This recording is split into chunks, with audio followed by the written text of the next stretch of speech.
Okay, so these are the ingredients I will be using, and I'll also put that in the description down below. So let's just get into the video.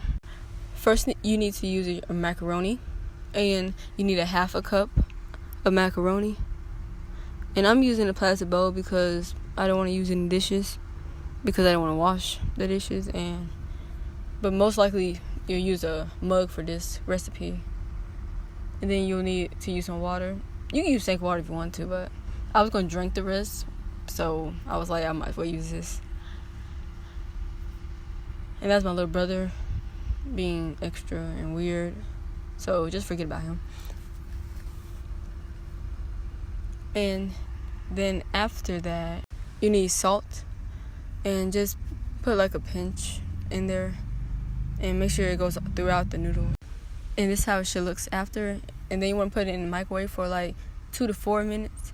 I had to put it on for 4 minutes because the noodles were still hard after the 2 and 3 minutes.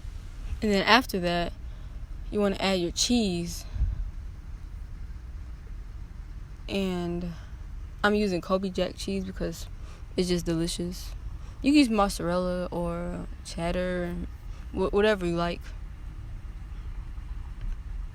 But my favorite is just shredded cheese. Anything I like for it to be shredded because it's easier to just melt, and it for some reason it tastes better when it's shredded. I don't know why. And then I'll add my butter, like a third of butter, but you don't need that much. I think I added too much. And then you add like a little bit of milk. I don't want to add that much, so. And this is how it ended up. So I put it in the microwave for like 30 seconds to a minute and a half, and mine's went like almost 2 minutes because my noodles were still kind of hard.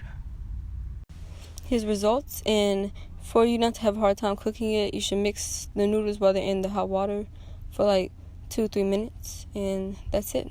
Bye.